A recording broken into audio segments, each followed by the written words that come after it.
So what should we know about this? Let's bring in Dr. Dana Jane Saltzman. She's an addiction specialist. The statistics are, Dr. Saltzman, 100 million people in America.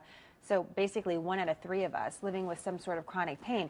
But interesting about this drug, just yesterday the governor of Massachusetts came out and says he wants to make this drug unavailable in the state of Massachusetts. He has such strong feelings about it. Well, I'm not arguing the merits of Zohydro.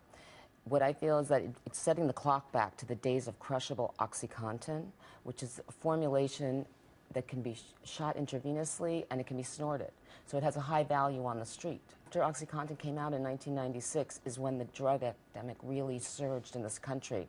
And in 2010, they yanked it from the market because it was crushable, and they had to reformulate it into a non-crushable form. So you'd be okay with this if it was reformulated, yes, so it was not crushable? Yes, and they are working on that now, and I don't understand why we have to wait, and I understand why the governor of Massachusetts has declared a state of emergency. It's an interesting point. Right, well, this is the argument that's used by the drug company, that if it's used properly, there's no problem, and it works fine.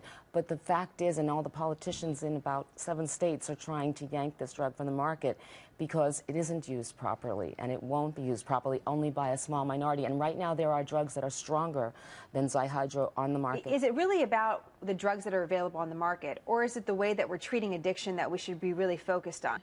Well, it's both sides of the story. This drug in particular is a disaster in terms of public health.